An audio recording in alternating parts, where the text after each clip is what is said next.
7월 11일 토요일입니다. 오늘 날씨는 덥지만 힘있게 찬송드리고 믿음으로 오늘 더위도 극복하시고 아름다운 주일을 준비할 수 있기를 바랍니다. 323장 부름받아 나서니 몸, 우리 함께 찬송 부르고 말씀 묵상합니다.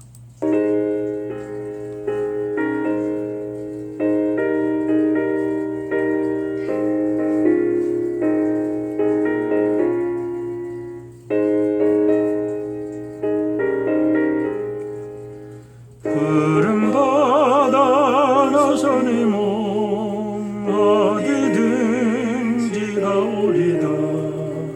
괴로우나 즐거우나 주만 따라가리니 어느 누가 막으리까. 죽음인들 막으리까. 어느 누가 막으리까. 죽음인들 막으리까. 아벌벌 잡힌들에도 복음 들고 가오리다. 소돔 같은 거리에도 사랑 안고 찾아가서 종의 몸에 주인 것도 아낌없이 드리리다. 종의 몸에 주인 것도 아낌없이 드리리다.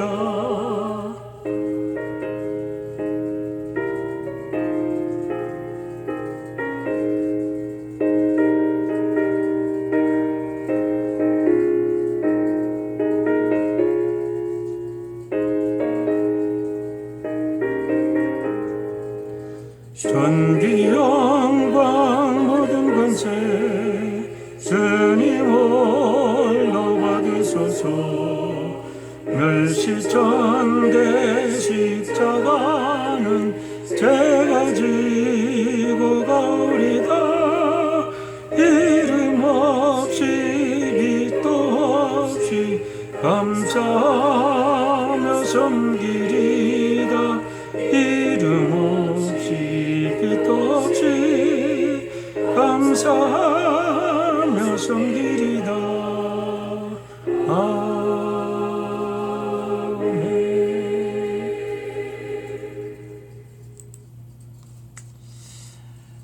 기도하겠습니다.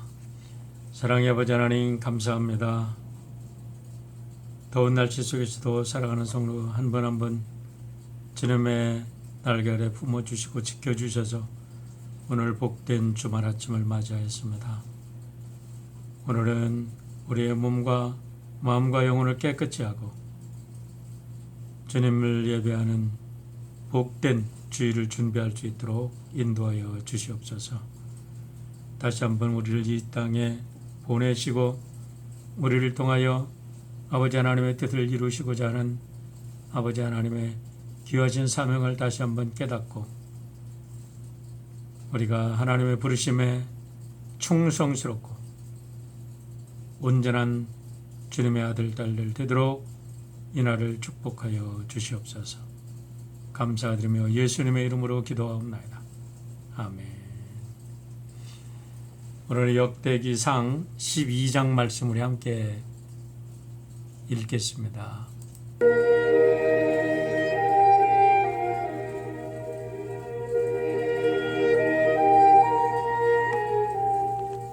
제12장. 베냐민 지파에서 다윗을 따른 사람들. 다윗이 기스의 아들 사울에게 쫓겨서 시글락에 있을 때 그에게 와서 싸움을 도운 용사들은 다음과 같다. 이들은 좌우 양손으로 무림의 돌도 던질 줄 알며 화살도 쏠 줄 아는 사람들로서 활로 무장을 한 사람들인데 베냐민 지파 사울의 일적이다. 그들의 우두머리는 아히에셀이고 그 다음은 이오아스인데 이들은 기브아 사람인 스마아의 두 아들이다. 아스마웨스의 아들 여시엘과 벨렛과 아나도 사람인 브라가와 예후와 30명 용사 가운데 하나이며 30명의 우두머리인 기브온 사람 이스마야이고 또 예레미야와 야하시엘과 요하난과 그데라 사람인 요사밧과 엘루세와 여리못과 부아리아와 스마리아와 하룹 사람인 스바리아와 고라 사람인 엘가나와 이시야와 아사렐과 요에셀과 야소부함과 그돌 사람으로 여로함의 아들인 요엘라와 스바리아이다. 갓지파에서 다윗을 따르는 사람들. 갓지파 가운데서 광야에 있는 요새로 다윗을 찾아간 사람들이 있었다. 그들은 용맹스러운 용사들이요 방패와 창을 다룰 줄 아는 싸움에 익숙한 군인들이다. 그들의 얼굴은 사자의 얼굴과 같고 빠르기는 산의 노루와 같았다. 그들의 우두머리는 에셀이고 둘째는 오바댜이고 셋째는 엘리압이고 넷째는 미스만나이고 다섯째는 예레미야이고 여섯째는 앗데이고 일곱째는 엘리엘이고 여덟째는 요하난이고 아홉째는 엘사밧이고 열째는 예레미야이고 열한째는 막반네이다. 이들은 갓자손의 군대 지휘관으로서 그 가운데 계급이 낮은 사람은 100명을 거느렸고 높은 사람은 1000명을 거느렸다. 어느 해 첫째 달 요단 강물이 모든 강둑에 넘칠 때 그들은 강을 건너가 골짜기에 사는 모든 사람을 쳐서 동서로 도망치게 하였다. 베냐민과 유다에서 다윗을 따르는 사람들. 베냐민과 유다 자손 가운데서 요새로 다윗을 찾아온 사람들이 있었다. 다윗이 나가서 그들을 맞으며 말하였다. 여러분이 나를 돕고 화친할 목적으로 왔다면 나는 여러분과 연합할 마음이 있어. 그러나 내게 아무런 악행이 없는데도 여러분이 나를 배반하여 적에게 넘긴다면 우리 조상의 하나님께서 이를 보시고 여러분을 벌하시기를 바라오. 그때에 30인의 우두머리인 아마세가 하나님의 영에 사로잡혀 말하였다. 다윗 장군님, 우리는 장군님의 부하입니다. 이새의 아드님, 우리는 장군님의 편입니다. 하나님이 장군님을 돕는 분이시니 평화의 평화를 누리십시오. 장군님을 돕는 사람에게도 평화가 깃들기를 빕니다. 다윗은 그들을 기꺼이 받아들여 군대 장관으로 삼았다. 므낫세에서 다윗을 따른 사람들. 므낫세 지파에서도 다윗에게 온 사람들이 있었다. 그때 다윗이 블레셋과 함께 나아가 사울과 전쟁을 하려 하였지만 그들을 도울 수가 없었다. 블레셋 지도자들이 의논한 뒤에 그가 우리 머리를 베어서 그의 왕 사울에게 투항할 것이 아니냐 하고 말하면서 다윗을 돌려보냈기 때문이다. 다윗이 시글락으로 돌아갈 때 므낫세 지파에서 그에게 합세한 사람은 아드나와 요사밧과 여디아엘과 미가엘과 요사밧과 엘리후와 실르데이다. 이들은 모두 므낫세 지파의 참부장이다. 그들은 모두 다 용맹스러운 용사들이어서 다윗을 도와 침략자들을 쳤다. 이들은 모두 군대 장관이 되었다. 날마다 다윗을 도우려는 사람이 모여들어 하나님의 군대와 같은 큰 군대를 이루었다. 다윗의 병력 목록. 싸우려고 무장하고 헤브론으로 다윗을 찾아와서 주님의 말씀대로 사울의 나라가 다윗에게 돌아오도록 공을 세운 사람의 수는 다음과 같다. 유다 자손 가운데서 방패와 창으로 무장한 군인이 6,800명이고 시므온 자손 가운데서 싸운 용맹스러운 용사는 7,100명이다. 레위 자손 가운데서는 4,600명인데 아론 가문의 영도자 여호야다가 거느린 사람은 3,700명이고 젊은 용사 사독과 그의 가문의 지휘관이 22명이다. 사울의 동족인 베냐민 자손 가운데서는 3,000명이 나왔다. 그들 대다수는 그때까지 충실히 사울 가문을 지켜왔다.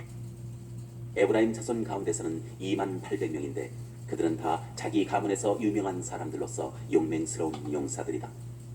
므낫세 반쪽 지파 가운데서는 18,000명이 나왔는데 그들은 다윗에게 가서 그를 왕으로 추대하도록 지명받은 사람들이다. 이사갈 자손의 우두머리 200명이 그들의 모든 부하를 이끌고 왔다. 그들은 때를 잘 분간할 줄 알고 이스라엘이 하여야 할 바를 아는 사람들이다. 스불론에서는 갖가지 무기로 무장하여 전투 체비를 갖추고 두 마음을 품지 않고 모여든 군인이 50,000명이다.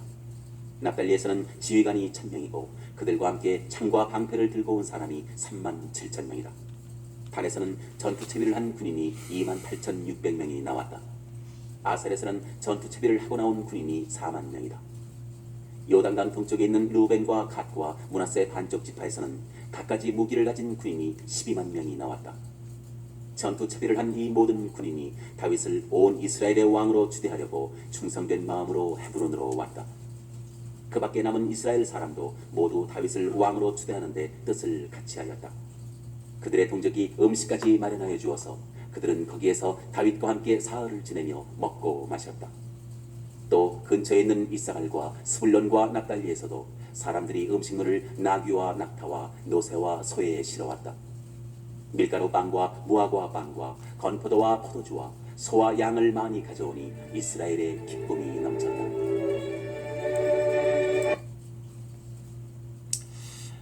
네, 어제에 이어서 다윗의 용사들의 명단들이 계속 나타나고 있습니다.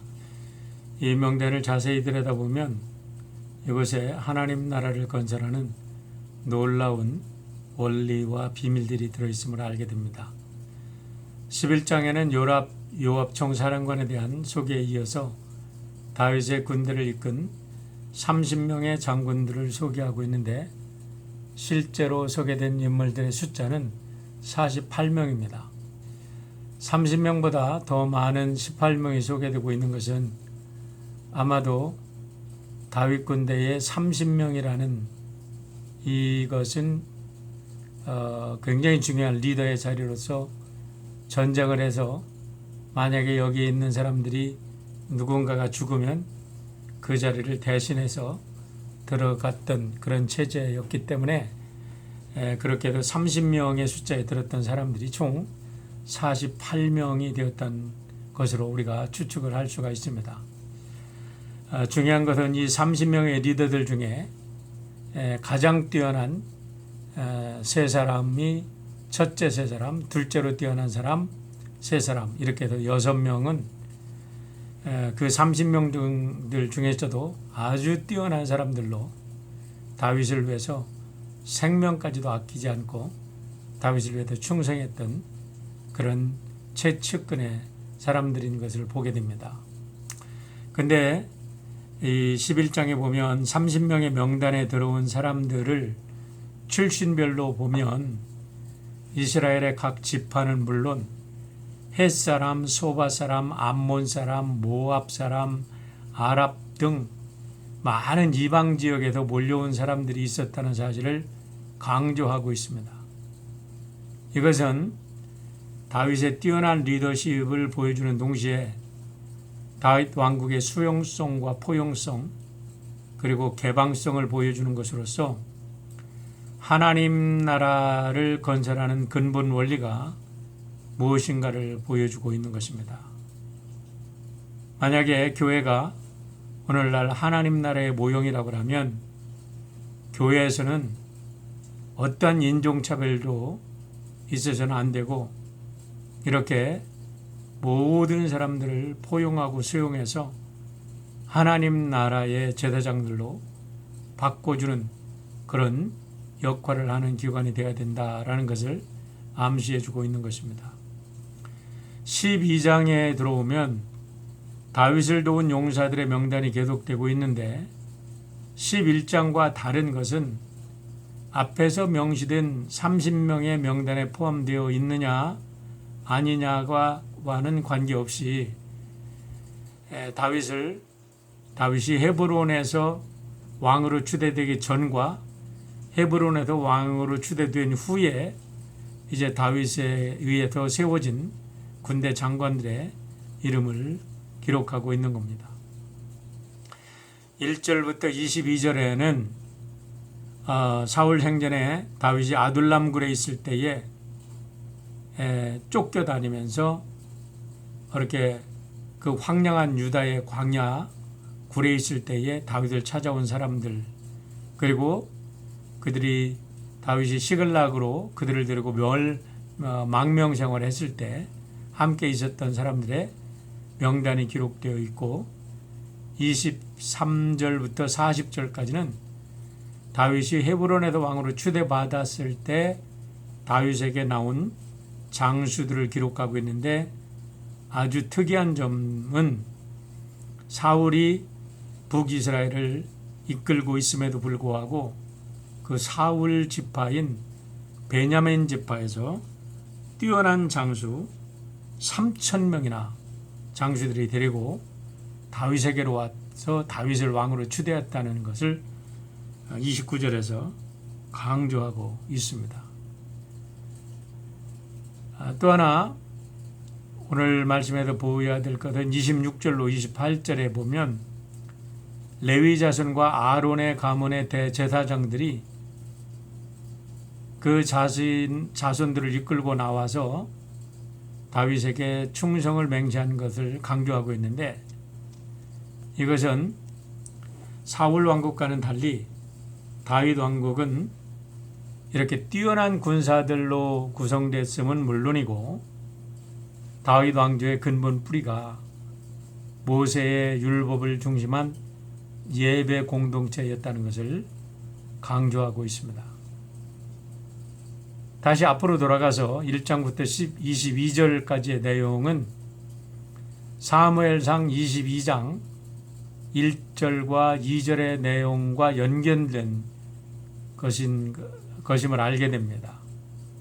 사무엘상 22장 1절과 2절에서 우리가 여러 번 봤는데요. 그 말씀을 다시 한번 읽습니다. 그러므로 다윗이 그곳을 떠나 아둘람 굴로 도망하매 그의 형제와 아버지의 온 집이 듣고 그리로 내려가서 그에게 이르렀고, 환난을 당한 모든 자와 빚진 모든 자와 마음이 원통한 자가 다 그에게로 모였고, 그는 그들의 우두머리가 되었는데 그와 함께 한 자가 400명가량이었더라 라고 말합니다.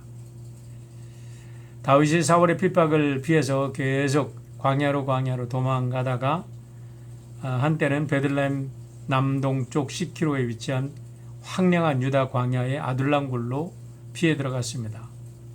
그런데 그 소리를 듣고 다윗의 집안이 그쪽으로 모여들었고, 그 다음에 오늘 1절부터 22절에 나오는 그 베냐민 지파, 갓 지파, 또 이런 지파에서 므낫세 지파에서 아주 뛰어난 장수들이 그것으로 몰려들었다는 거예요. 그런데 사무엘상 22장 2절에서 그들을 어떻게 표현하고 있냐면 환난을 당한 모든 자, 빚진 모든 자, 마음이 원통한 자라고 표현하고 있다는 겁니다. 그런데 역대기에 보면 오늘 그에게로 모인 자들이 뛰어난 장수였다고 이야기합니다. 다시 말하면 이렇게 뛰어난 장수들, 뛰어난 리더십을 가진 자들이 사울의 밑에서는 리더십을 발휘하지 못하고 오히려 사울에게 억압당하고 사울에게 착취당하고 사울만을 위해서 존재하는 그런 사람들이 되었었다는 거죠. 지금 북한의 실정을 우리가 비교해 본다 그러면 북한에 있는 리더들도 참 머리 좋은 사람들이 많이 있습니다.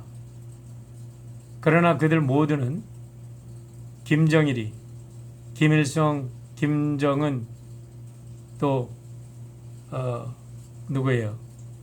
그의 아버지 김정일이만을 위해서만 존재했던 리더들이죠. 그런데 그들이 더 이상은 사울 밑에 있지 못하겠다 하고 다윗 아래로 왔을 때 다윗은 그들의 억울함과 그들의 고통을 풀어주고 그들과 함께 동거동락하며 그 험한 광야 생활 동안에 그들을 위대한 장수들로 키워내는 리더십을 발휘했다는 겁니다. 그리고 그들을 데리고 블레셋으로 망명할 때도 그들의 가족 한 사람도 버리지 않고 그들을 데리고 가서 시글락에 가서 이제 망명 생활을 하다가 사울이 이제 전사한 것을 보고 돌아와서 그가 헤브론에서 왕으로 추대받는 것을 우리가 보게 됩니다. 이 장면은 오늘날 교회가 어떤 공동체가 되어야 할 것을 너무나 잘 보여주고 있는 장면입니다.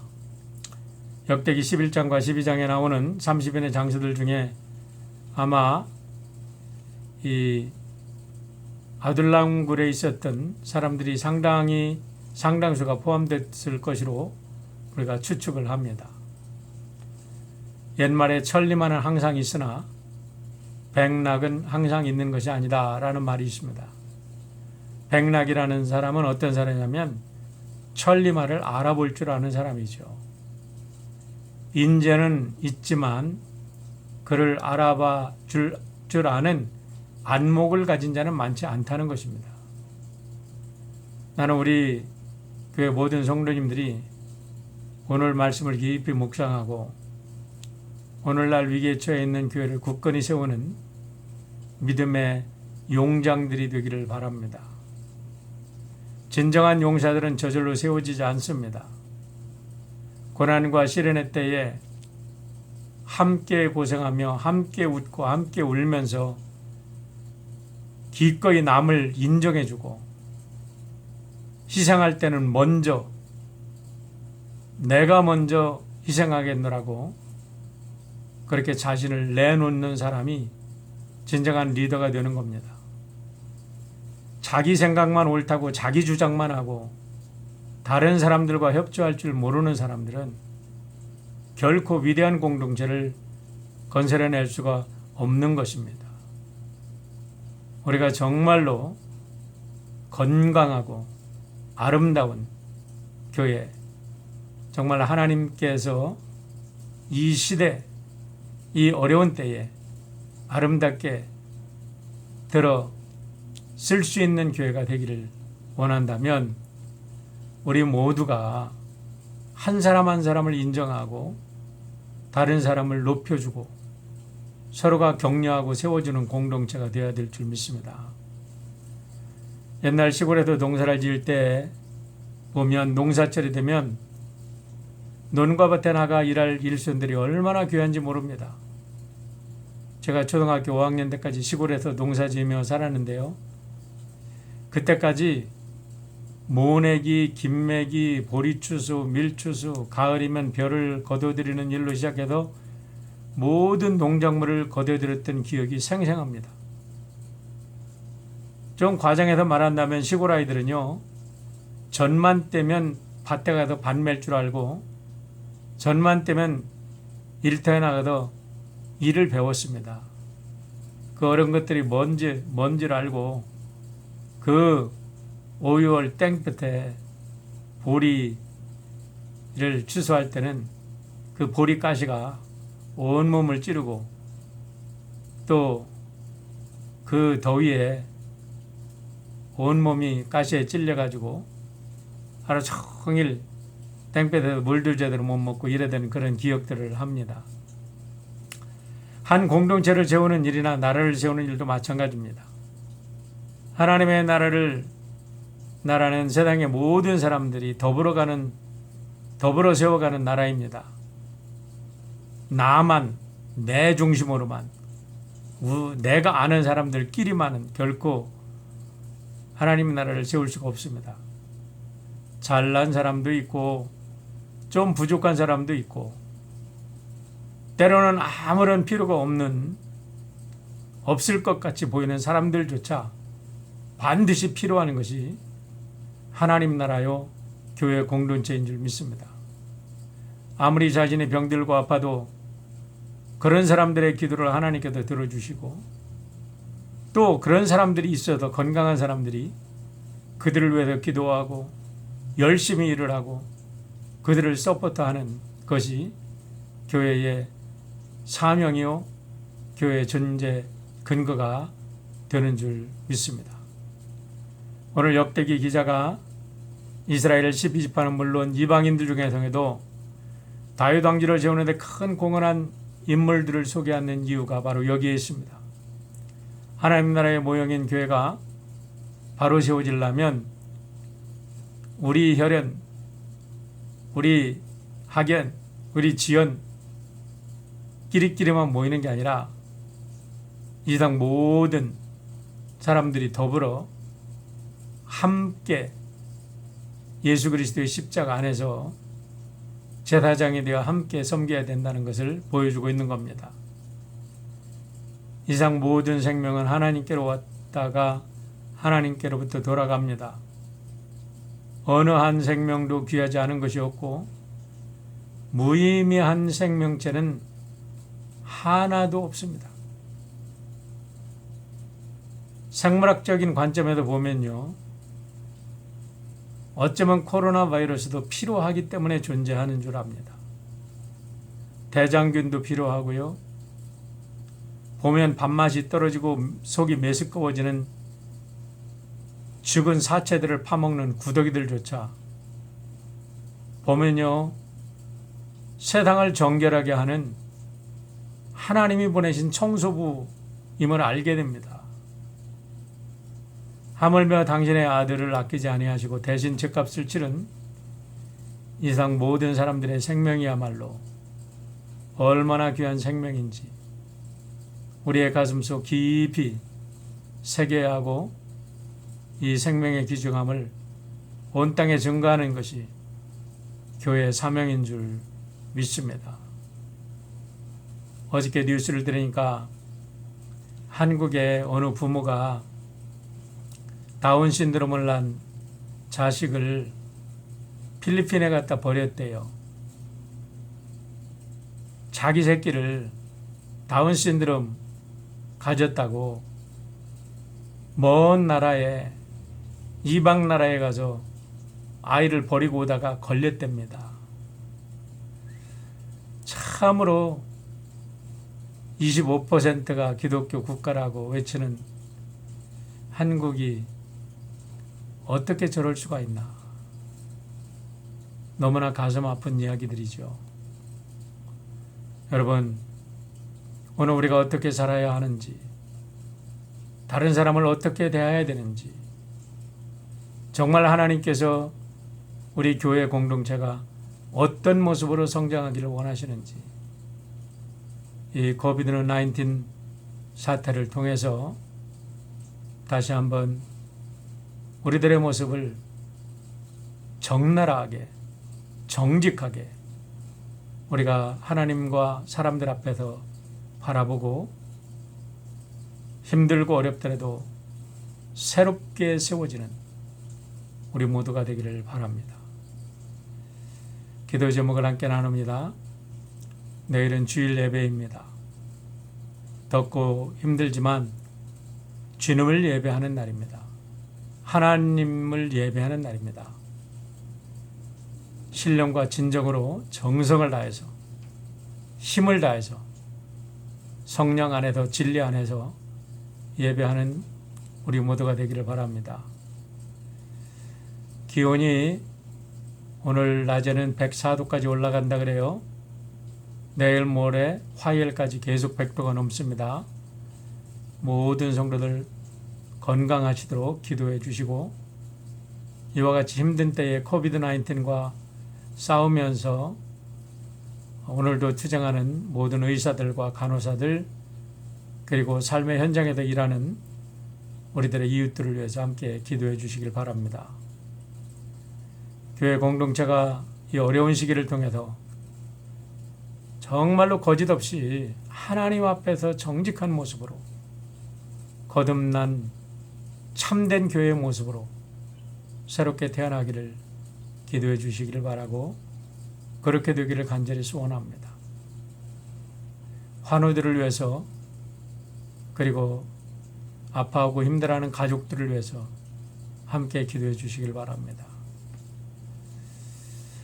한국이 너무나 안타까운 소식들이 들리고 있습니다. 우리 조국을 위해서, 그리고 미국이 이제 얼마 안 있어 11월에 대통령 선거를 한다고 너무나 어지럽고 정치적으로 너무나 혼란스러운 가운데 사람들이 어디로 가야 할지 모르는 이런 상황 속에 있습니다. 이 나라를 위해서도, 또 우리 조국을 위해서도, 그리고 세계 곳곳에서 고통당하는 하나님의 백성들을 위해서 우리 함께 기도할 수 있기를 바랍니다. 기도하겠습니다. 아버지 하나님, 어려운 시대에 하나님께서 가장 아름다운 공동체로 세워주었던 다윗의 왕가에 대한 기록을 우리가 다시 묵상합니다.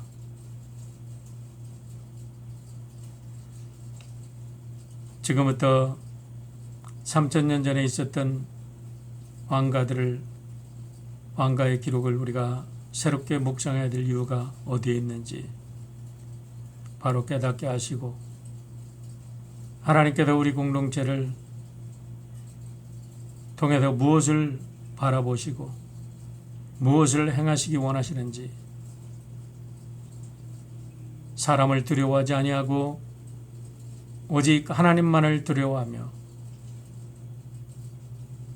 하나님께서 기뻐하시는 일을 위해서 함께 일할 수 있는 우리 모든 교회의 성도들이 될 수 있도록 인도하여 주시옵소서. 전 세계가 코비드-19으로 인해서 혼란과 모든 삶의 시스템들이 무너져가고 고통당하고 있습니다. 그러나 과거의 모든 것들, 잘못된 모든 것들을 다 십자가에 묻어버리고 새로운 세계를 창조해가는 이래 우리 모든 성도들이 주역들이 될 수 있도록 믿음을 굳게 붙들어 주시고, 저들의 건강과 저들의 귀한 꿈을 주님께서 이끌어가 주시옵소서. 주일을 준비합니다. 준비하는 손길들마다 저들의 마음을 주장하여 주셔서 신령과 진정으로 예배드리게 하여 주시고, 오늘도 사랑하는 가족을 위해서, 아파하는 가족을 위해서 기도하는 모든 가족들의 기도를 주님께서 응답하여 주셔서 우리 사랑하는 성도들 모두 다 건강 회복하고 참으로 하나님 앞에 감사한 주의 백성들 될 수 있도록 인도하여 주시옵소서. 감사드리며 예수님의 이름으로 기도합나이다. 아멘. 네, 복된 토요일 되시길 바랍니다.